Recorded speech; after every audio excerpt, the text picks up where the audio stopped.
This is literally the most blatantly false video I've ever seen on the internet. Russia and China met together. Russia has eliminated the US dollar for international trading, and they are going strictly to the yuan. Actually, the US and other Western countries essentially cut off Russia from the global financial system a year ago, so they have no way to make dollar transactions. We eliminated them from using the dollar.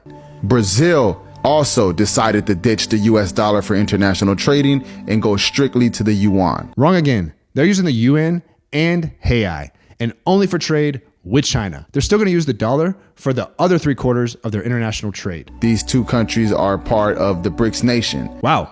Yeah, BRICS is not a country. Although, okay, you said nation. I guess you're trying to say like the BRICS group. So maybe I'll give you a little pass, but I still feel like this stuff is pretty easily searchable in Google. But I don't know if he's actually trying to be accurate. Saudi Arabia and Iran have decided to meet with China in talks with ditching the US dollar and going to the yuan. Okay, wow again, this is wrong on 3 levels. Number 1, China helped broker a peace deal between Saudi Arabia and Iran. That's why they met. And second, just like Russia, Iran has sanctions on them that block them from the global financial system. So we already kicked them out. And third, Saudi Arabia has been considering doing some of their oil trade with China in Yuan. Not all their trade with everyone, just a piece of their oil trade, specifically with China. And guess what? They've been saying that for over 6 years, every time they've been annoyed with the US, which is exactly what's happening again right now. They want more security guarantees in the Middle East, and the US has been hesitant to provide them. Currently, all oil purchases are done with the petrodollar. That is what the US dollar is pretty much backed by. Nope. Only about 80% of global oil purchases are made with the dollar. And that stat is from before Russia invaded Ukraine. So it's probably less now. Oh, and what has the dollar done since Russia invaded Ukraine?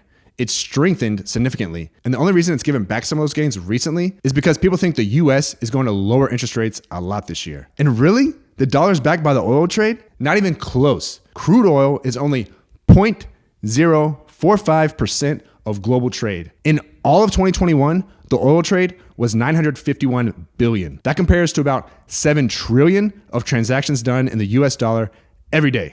If Saudi Arabia decides to ditch the US dollar and go to the yuan, our dollars will officially go to zero. Wow.